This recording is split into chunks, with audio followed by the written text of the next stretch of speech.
மகிழ்ச்சியை அளிக்கிறது. மிகுந்த உடல்நலத்தோடு இருந்தார்.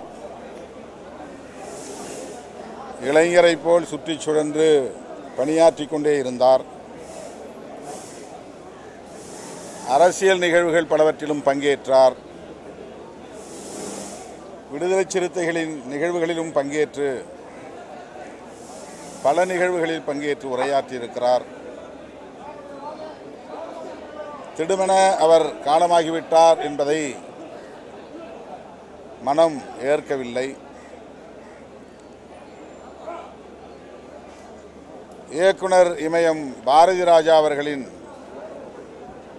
தலைமை மாணாக்கர் என்கிற பெருமைக்குரியவர். திரையுலகின் பேராளுமைகளுள் ஒருவர். 80களில் 90களில் திரையுலகில் மிக பெரும் ஆளுமையாக கோலோச்சியவர். எம்ஜிஆர் அவர்களால் என்னுடைய வாரிசு என்று அறிவிக்க பெற்றவர். அவருடைய தமிழ்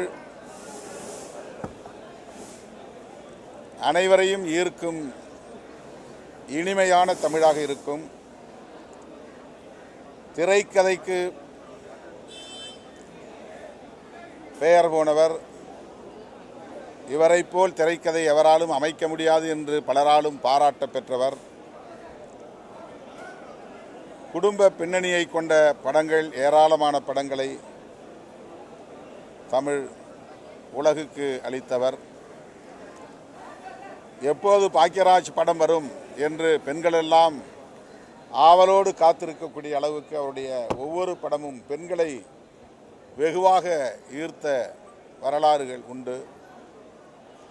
அப்படிப்பட்ட ஒரு மகத்தான கலை ஆளுமையை தமிழ் சமூகம் இழந்திருக்கிறது.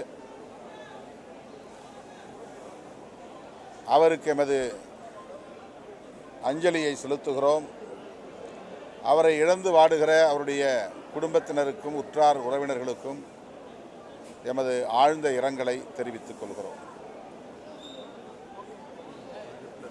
பிளே ஸ்டோர் மற்றும் ஆப் ஸ்டோரில் இருந்து பாலிமர் செயலியை QR கோடு மூலம் பதிவிறக்கம் செய்யுங்கள். செய்திகளை உடனுக்குடன் பெறுங்கள்.